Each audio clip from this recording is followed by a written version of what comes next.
Welcome to Espiritu Coffee Chats, the podcast where we blend wellness, spirituality, and business to help you live with intention and balance. We're your hosts, Valerie and Arlene, two Latina entrepreneurs here to guide and grow with you. Welcome back, and we are here with Chris, Valerie's partner. He's also the first masculine energy that we've had on our podcast. Oh, I didn't know that. Yeah, so you've broken the veil, and we like to welcome you today.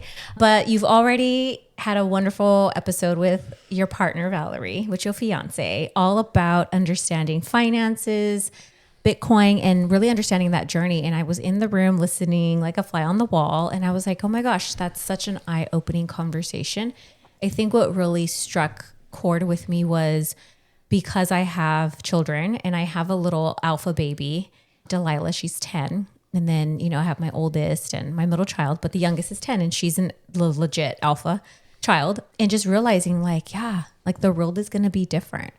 And we have to adapt, and it's my responsibility to teach that to our kids, to at least get them set up. So I really appreciated that conversation. So this is just an extension of it, For sure. And I think we're just going to get into the some questions that I have for you too, and then I want to know a little bit more about you and Valerie and how you handle each other with your partnerships, with working with each other. Because I think if I worked with my husband, I'd be like, ooh. But again, sometimes it's it's a yin and a yang. But going back to, I just want to reiterate to the last episode that you were reminding me about, this is something I'm really good at, seeing trends. That's one thing that I think I've never really embodied until now, where I'm like, pay attention to the trends, because every time I've ignored a trend, I'm like, fuck. The trend is your friend. Right. I'm like, why didn't I jump on that? I could have been rich a billion times, right? And now everybody who uses Venmo, we know that there's an option for crypto, right? Like to exchange money in crypto. And we're starting to see that everywhere. So it's similar to I would say, as I was listening to the last episode of everybody's jumping on this AI bandwagon, right? And it's kind of like, look, does everybody want to be on it? No. Does everybody get it? No. But guess what? We got to get on it. Mm-hmm. It's like reminding me I'm an 80s baby. So it's like, when nobody wanted to go on the computer or on the internet. Exactly. And then now we can't exist without it. And like you were even saying how, your being on mobile and how it would take forever to get onto the internet. And then now look, it's like literally in split seconds. Mm-hmm. So it's like also thinking about, money, technology, things like that, and being able to adapt and change, because if you don't change and innovate, you're going to get left behind. 100%. But there are also juicy tips that I did enjoy listening to. Like I thought about my grandpa who invested in real estate, and yeah, he left his little legacy through that, was able to, once he passed and my grandma passed, give that legacy to our family. Mm-hmm. And a lot of that is because it's thinking outside the box. And so when it comes to financial literacy, literally is you having to take it's not anybody's fault. It's your fault if you don't know, to be honest. That sounds really harsh. But that's just like, in the long run, like you got to be aware of what's coming up. And also what you were saying, I think part of that is intuition, like knowing and trusting that, yeah, I'm going to follow this trend or whatever, and hopefully it's something that clicks. But a lot of that usually does kind of go into you being willing to take those risks. And with those risks you learn. But I do think that, yeah, the dollar bill is definitely going to melt, like you just said. It is melting. It's melting. Yes. It's like slowly but surely. Yeah. Frozen. I'm like, great. And those are realities that it's like, wow, like we need to kind of have more eye-opening conversations like that, because our world's changing, it's evolving. We're having different leaderships, different countries come in talking to each other, changing things. Yeah. If you think like it's important to understand, like if you think about this whole thing we're doing, right? We are working, we are trying to make money, we're trying to invest, we're trying to live our life. If you imagine, as an analogy, in basketball, there's certain rules in basketball that make the game work. I'm like, are there? I don't know anything about basketball. or any sport, like you can't double dribble. If you get fouled, that's where the free throw line is. If it goes out of bounds, like you turn the ball over. Like there are certain rules within this financial system that are like hard coded, that are happening whether you like it or not. Right. And if you understand that, then you can more effectively play the game. I love that you said go look and do some research on the history of of money, right? Yes. And when you said that, it reminded me of when I was in school for interior design, and we had to learn a lot about art history. And so with that, though, it wasn't really about history. It was like I learned about the evolution of religion, the evolution of spirituality, the evolution of money, because they have it so much in art. And one of the biggest things was the Silk Road. I mean, back then you would change, or you would exchange for money, in a sense, garments, right? Fabric. And then it was even more expensive if you had a red color or a purple color, like, because dyeing it was just amazing, right? So, and then that went out the window once Constantinople came around and the Roman Empire was built. And so it's like, we're not in a bubble. And in fact, I think we are this generation that's like, actually, we're the ones that are going to have to go through it. We're the ones that are going to have to, we're already going through it in a sense, like our generation from the boomers to now, because the internet and all that stuff. But I think are the ones that are like just the opening paths of like, oh yeah, everything's changing, Yeah. If you think about it, there was let's call it like after World War II, there was like huge changes took place in the world, and we're going through a similar time right now. Yeah. Like I feel like, let's call it every 100 years or so. Like Right. The world looks completely different than it when did. you have a Uranus return, every 84 years. That's interesting. Okay. Yeah. And There's facts that actually back that up. Every time Uranus has a return, which is 84 years, that's when multiple generations have to shift. And that's cool. And money is now going through that. So Yes. it's also just enlightening to think like your world is not a bubble. It's going to get pierced, and which is great and amazing, right? But it's just having conversations of not being left behind, for sure. Yeah. And so going back to your journey with understanding, because I don't know how you do it all. Like you're a business owner with Val, and then you have a regular full-time job, and then you also have time to study and like, take care of your health too. So it's just interesting on how that clearly this is something that's passionate for you. For sure. When did this start? Like, were you 5? Were you saving your money at 5? No, it was probably like right out of high school. Probably when I was like 17, 18 is when I really started to dive deep into money, religion, finance, entrepreneurship. That's when all these doors started to open and intrigue me. Up until that point, like I was more focused on like the acting and like the creative side. Right. Oh yeah, you do acting too. Yeah, like the way I like to put it is like environmental health and safety is what I do, coffee is what I love, and an actor is who I am. Those are kind of like the 3 legs of the tripod for how I do it. I feel like one can't exist without the other. Yeah, that's a good point. I think everybody should have a tripod. Yeah, have a tripod. Yeah. You should have your tripod. Yeah. What you do, what you love, and who you are. Yeah. How do you fit in acting? I feel like that's more of the creative side, where the entrepreneurial side is like that hustle, power, active. And then how you get your bread and butter is there. And then your love for like understanding finances and expansion in that way. That's still pretty heady. It's also intuitive, I feel like. And then you have the creative side of you. Tell us about that. How do you balance that with everything else? Because they're so different. For sure. The creative side is what's always been there.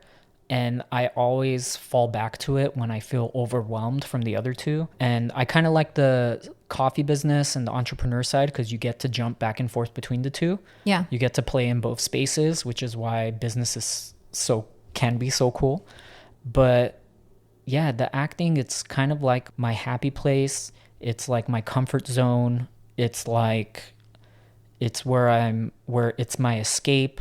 It's where I can like explore parts of myself that I don't get to do on a day-to-day basis.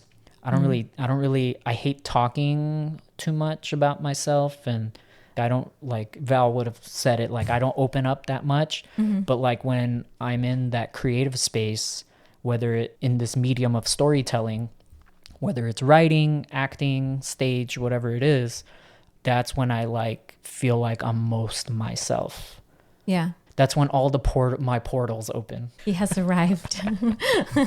Nice. I like that. And I think it's part, like you said, it's part of you. And so it's nothing that's going to change in a sense. Mm-hmm. How do you see yourself evolving with the business, acting, and yeah, because, you know, we talked about how money needs to evolve. How do you see your next 2 years from now? Let's just give it that, with Surge, with acting, and then, you know, being realistic in a sense.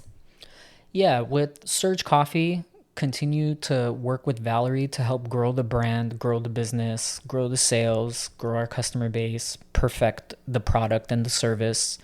And with the acting, I have certain projects that are ongoing. I kind of dabble with it on the side. It's not like something I commit too much of my time to, unless there's like a movie that needs to get shot or something like that, then that takes all the time, literally all the time.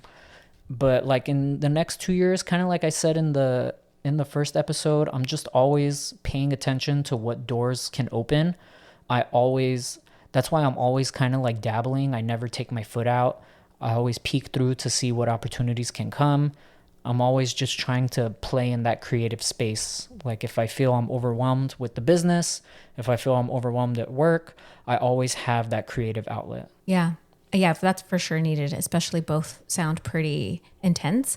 I'm just sitting here thinking like, basically Surge is like your and Val's baby that you have to nurture and care for, and we both have to play a part in it, and however, and then mom and dad need to have their separate things for sure, and all that fun stuff. So I feel like being able to have your business with your partner I'm sure people listening are probably like, wow, how does that work? Yeah. Can you share on your end? Because Valerie and I have probably talked about it a little bit, but you know, on your end, what is your advice that you would like to give? You tell yourself back in 2019. Yeah, I mean, whenever I told in the beginning, when I would tell people like, oh, I own a business with my then girlfriend, and people's eyes would get big and they'd give me advice like that's not probably the best route to go, and everybody has horror stories. Mm-hmm. And my experience with Val has been the complete opposite of that. I think both of us believed that we could work together. And what advice I would give if you're working with your partner is, when you're working. Like, there is, just like you would with any coworker, there's a line of respect that you just don't cross with people you work with. Just because we're dating doesn't mean, or just because we're partners, we're in a relationship, we're engaged, we're married. She's not a girlfriend anymore, she's fiancé. You just have to have that line of respect and professional courtesy. Like I don't feel like my fiance is my business partner. I feel like Valerie is my business partner. Mm-hmm. And Valerie is super smart, super intelligent, super savvy, hardworking. Like, she has all these qualities that I would want in a business partner. Yeah. And she just so happens to be someone I'm in a relationship with. Yeah, I'm gonna make me cry. So I think the advice I would give is, you got to be able to separate the two. Mm-hmm. Like, you can't think of it like it's your partner. That's just the added bonus. You have to have that same dynamic relationship, respect you would with anybody else. And I think where people struggle is those two overlap. Because you're in a relationship, because you would say or do certain things at a certain comfort level that might be considered overstepping had they not been your partner, you should not engage in the relationship in that way. Right. You have to keep it separate. Yeah. Or at least that's how I see it. And then when we're not working, then we're not working. That's true. How do you turn off that switch? That's a lot of switches, which are great. And I think that part of that is just building that trust and that foundation for your relationship. Sounds like you guys were pretty strong from the get-go. And then keeping that, nurturing that, and growing that. But I really do enjoy hearing. Yeah, if you're in a relationship and you guys fight more than you don't, if you don't get along, if you find it difficult to even decide on what to eat, where to go for dinner, what movie to watch, right? Like, if you already don't have that foundation with that person, don't start a business with them. I was also thinking about people are so scared to argue with each other these days because it gets a bad rap. It gets a bad rap in that sense of like, oh, this. Whenever I see a couple arguing, I'm like, good for them. They're hashing it out. Yeah, Like there's clearly there's like a horrible way, but sometimes those times and places need to happen. And like if I think about me and my husband, I'm like, the biggest arguments that we've ever had were also the biggest breakthroughs that we needed. And so I can also see as like a business partner that it's realistic to be able to get into those moments of communication. And how do you guys adapt with that? We just smoke a joint. Easy breezy. Easy, plant medicine man takes care of it. I mean, like I can think. I love that. I can super think easy and tangible. dozens of quote unquote arguments we had, discussions where I could have seen them going 1,000 times worse had we not both just smoked a joint. Yeah. And then talked it through and then slept on it. That was not the answer I was expecting. I mean, that's one way to do it. Yeah, totally highly recommend it. For sure. But I like that because it's your way of coming back down to earth in a sense. And also a way of like stepping away in a sense, Yeah, I think you touched on it too. There's like a bad way to do it. So I think respect is like the theme when it comes to having a healthy relationship. Like there's just certain lines you just don't cross with another person. Yeah. And if you find yourself crossing those lines, it's going to go bad. Like you don't call each other names. Right. Like you just there, you don't get physical. Like there's just certain dynamics in a relationship. If you can just maintain that respect and understand that, like, show them the respect you want to be shown the respect. If you're being shown respect, show it back. Right. Like if you just have respect for each other, then your relationship dynamic shouldn't get to a point where it becomes volatile and bad. Right. Yeah. I think business partners should also look at it as a marriage relationship. You're signing a contract. Yes, 100%. And so, what you would do to save your marriage, and everybody's different on what avenues they're open to taking and not taking.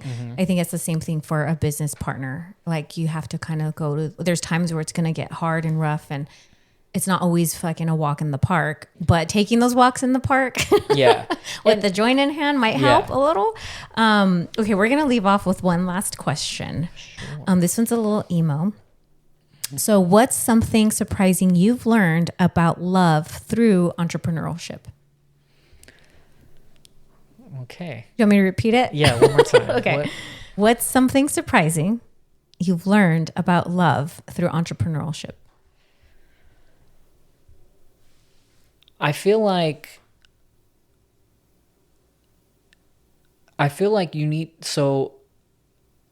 love is what is your North Star in any situation, in terms of if you encounter adversity, something goes wrong, if you're in a bad place, if you need that extra fire to help you push through. So I learned that it's important that if you are in a business, that you love it. And man, this is not my brain. Do you need a joint? Yeah, that would really help with this question. I think when you were talking, it's funny. I was thinking compass as soon as you said North Star. Yeah. It's like... Yeah, I think the part that's throwing me off is I'm interpreting your question as whether or not love is important in entrepreneurship. And I'm having a hard time articulating the actual question, which is what I learned about love through entrepreneurship. Oh, okay. I like that reframe. Yeah. So I think that's why I'm struggling with the question, because I'm like, I never thought about that before. I've seen love influencing entrepreneurship, but I never thought of entrepreneurship influencing how I love. Yeah. And damn, that even hit good for me too. I need to sit with that. Like I really. Yeah. Damn, really that's a podcast episode. Yeah. That's a good question, because you asked it. I know. I'm gonna ask it. And also because you have a partner that you love that is in this entrepreneurship for sure realm with you. But I think maybe that's a good way to leave this off. It's like everybody should answer that question for themselves, and that's a good one to go on a journey with. if you want to have a joint in your hand, you can. But that's a good question because I think I might even ask that for myself. Yeah. Can I leave with an ask? The next guest you have on your podcast, I won't ask them that question because I would be curious. Yeah. Maybe that's our running podcast question.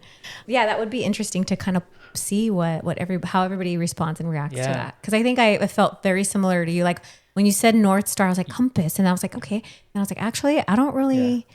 But I was getting into my own story. But yeah, I love that. Maybe that was a profound question. I'm like in a stoic state right now. And I'm going to be dwelling on that a lot. Yeah, he's going to go up in his car and put on some Spotify and get in the groove of it. But it's a good question. So whenever you have the answer, let us know. Yeah. I love it. Well, we are going to leave off with that. Thank you so much for your time. We appreciate learning so much about finance and expansion with that and really diving into our own intuitive North Star, our compass, and just sharing your relationship with having a partner in entrepreneurial, and it happens to be Valerie, my co-host, and just sharing the wisdom, the nuggets that you've been able to share with us, and also reminding us that we need to have a creative outlet. Yours is acting, and that's where it's part of something you're like, fuck yeah, I'm embracing that. I'm not letting that go. I think those are things that it's good to be reminded of. And Valerie and I always say it, but it's nice that we're hearing it from an actual man. Creativity is okay. You can put yourself on stage, do another thing, but I think that's important for our listeners to hear, because I think most of them are women. I don't know. We'll see. Yeah. Thank you for having me. You guys are crushing it with the podcast. Thanks. I'm very proud of both of you. Keep going. And can't wait to hear the next episode. Yay. Stay tuned. Bye. Thank you for joining us on this episode of Espiritu Coffee Chats. We hope you enjoyed our conversation and found a little inspiration to take with you. If you loved what you heard, don't forget to subscribe, rate, and leave a review on your favorite podcast platform. And stay connected with us on social media for updates, behind-the-scenes content, and more. Until next time, keep the spirit alive and the coffee brewing. Cheers!